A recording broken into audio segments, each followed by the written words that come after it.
ನಮ್ಮ ರಾಘವೇಂದ್ರ ಸ್ವಾಮಿಗಳು ಯಾವ ರೀತಿ ಅನುಗ್ರಹ ಮಾಡ್ತಾರೆ, ಅವರ ಕಾರುಣ್ಯ ಎಂತಹದ್ದು ನಾವು ಲೆಕ್ಕ ಹಾಕಕ್ಕೆ ಸಾಧ್ಯ ಇಲ್ಲ, ಊಹೆನೂ ಮಾಡಕ್ ಸಾಧ್ಯ ಇಲ್ಲ. ಉದಾಹರಣೆಗೆ ಒಂದ್ ಕಥೆ ಹೇಳ್ತೀನಿ ಕೇಳಿ. ಒಬ್ಬ ಶಿಷ್ಯ ರಾಘವೇಂದ್ರ ಸ್ವಾಮಿಗಳ ಹತ್ರ ಓದ್ತಾ ಇರ್ತಾನೆ. ಅವನ ಅಧ್ಯಯನ ಮುಗಿಯತ್ತೆ. ರಾಘವೇಂದ್ರ ಸ್ವಾಮಿಗಳು ಮಂತ್ರಾಕ್ಷತೆ ಕೊಡ್ತಾರೆ. ಮಂತ್ರಾಕ್ಷತೆಯನ್ನ ತನ್ನ ಶಲ್ಯದಲ್ಲಿ ಕಟ್ಕೊಂಡು ತಾನು ಊರಿಗೆ ಹೊರಟಿರ್ತಾನೆ. ಬಹಳ ಹೊತ್ತಾಯ್ತು, ರಾತ್ರಿ ಆಗಿದೆ, ತುಂಬಾ ಬೇಸಿಗೆಗಾಲ. ಒಂದು ಮನೆ ಕಾಣಿಸತ್ತೆ. ಮನೆ ಜಗಲಿ ಮೇಲೆ ಮಲ್ಕೊಳ್ಳ ಅಂತ ಮನೆ ಯಜಮಾನನ ಕೇಳ್ತಾನೆ. ಯಜಮಾನ ಆಯ್ತು ಮಲ್ಕೊಳ್ಳಿ, ಎದ್ದು ಹೋಗಿ ಬೆಳಗ್ಗೆ, ಏನ್ ತೊಂದರೆ ಇಲ್ಲ ಅಂತ ಹೇಳಿದ್ರು. ಸರಿ, ತಾನು ಮಲ್ಕೊಂಡಿರ್ತಾನೆ.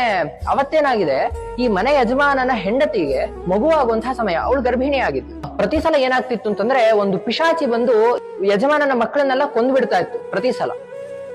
ಈ ಸಲ ಏನಾಯ್ತು, ಮಗು ಹುಟ್ಟುಬಿಡ್ತು.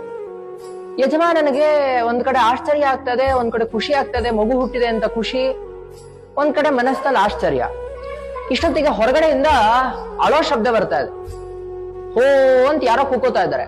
ಬಂದು ನೋಡ್ತಾನೆ, ಮನೆಯಿಂದ ಆಚೆ ಯಾವ ಪಿಶಾಚಿ ಪ್ರತಿ ಸಲ ತನ್ನ ಮಕ್ಕಳನ್ನ ಕೊಲ್ಲಕ್ಕೆ ಅಂತ ಬರ್ತಾ ಇತ್ತೋ, ಆ ಪಿಶಾಚಿ ಹೋ ಅಂತ ಕೂಕೊಂಡು ಅಳ್ತಾ ಇದೆ. ಆ ಪಿಶಾಚಿ ಬೆಂಕಿ ಹತ್ಕೊಂಡ್ಬಿಟ್ಟಿದೆಯಂತ.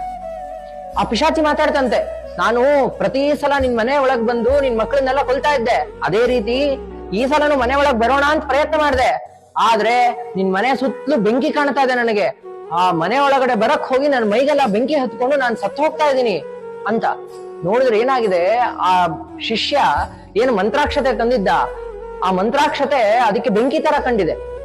ನಿನ್ ಮನೆ ಸುತ್ತಲೂ ಬೆಂಕಿ ಕಾಣ್ತಾ ಇದೆ ನನಗೆ, ನನ್ನ ಒಳಗ್ ಬರಕ್ ಆಗ್ತಾ ಇಲ್ಲ, ನನಗೆ ಬೆಂಕಿ ಹತ್ಕೊಂಡ್ಬಿಟ್ಟೆ ಅಂತ ಹೋ ಅಂತ ಕೂಗ್ತಾ ಇದೆ ಅಂತೆ ಆ ಪಿಶಾಚಿ. ಆ ಯಜಮಾನ ಗಳ ಗಳ ಗಳ ಗಳ ಅಳ್ತಾ ಇದ್ದಾನೆ. ಶಿಷ್ಯ ಕೇಳಿದ, ಯಾಕೆ ಅಳ್ತಾ ಇದ್ದೀರಾ? ಪಿಶಾಚಿ ಸತ್ತಲ್ಲ. ಅಯ್ಯೋ ಗುರುಗಳೇ, ಎಂಥ ಕಾರುಣ್ಯ ರಾಘವೇಂದ್ರ ಸ್ವಾಮಿಗಳದು, ನಾ ಏನಂತ ಹೇಳಿ. ಯಾರೊಬ್ರು ಹೇಳಿದ್ರು, ರಾಘವೇಂದ್ರ ಸ್ವಾಮಿಗಳ ಸ್ಮರಣೆ ಮಾಡ್ರಿ, ಏನಾದ್ರೂ ಅನುಗ್ರಹ ಮಾಡ್ತಾರೆ ನಿಮಗೆ ಅಂತ. ರಾಘವೇಂದ್ರ ಸ್ವಾಮಿಗಳನ್ನ ಕೇಳಿದ್ದೆ ನಾನು, ಸ್ವಾಮಿ ನನ್ನ ಮಕ್ಕಳನ್ನ ಉಳಿಸ್ಕೊಡಿ ಅಂತ. ನೋಡಿದ್ರ ಎಂಥ ಅನುಗ್ರಹವನ್ನು ಮಾಡ್ಬಿಟ್ಟು ರಾಘವೇಂದ್ರ ಸ್ವಾಮಿಗಳು. ನೀವ್ಯಾರೋ ನನಗ್ ಗೊತ್ತಿರ್ಲಿಲ್ಲ, ನೀವೇ ನಮ್ಮ ಮನೆ ಹತ್ರ ಬಂದ್ರಿ. ರಾಘವೇಂದ್ರ ಸ್ವಾಮಿಗಳ ಮಂತ್ರಾಕ್ಷತೆ ಬಂತು ಅಂದ್ರೆ, ರಾಘವೇಂದ್ರ ಸ್ವಾಮಿಗಳು ಮಂತ್ರಾಕ್ಷತೆ ರೂಪದಲ್ಲಿ ನಮ್ಮ ಮನೆಗೆ ಬಂದ್ರು, ನಮ್ಮನ್ನೆಲ್ಲರನ್ನೂ ರಕ್ಷಣೆ ಮಾಡಿದ್ದಾರೆ, ಎಂಥ ಅನುಗ್ರಹ ಮಾಡ್ಬಿಟ್ರು ಅಂತ ಗಳಗಳ ಅಳುತ್ತಾನೆ ಆ ಯಜಮಾನ್. ಎಂಥ ಕಾರುಣ್ಯ ಅಲ್ವಾ.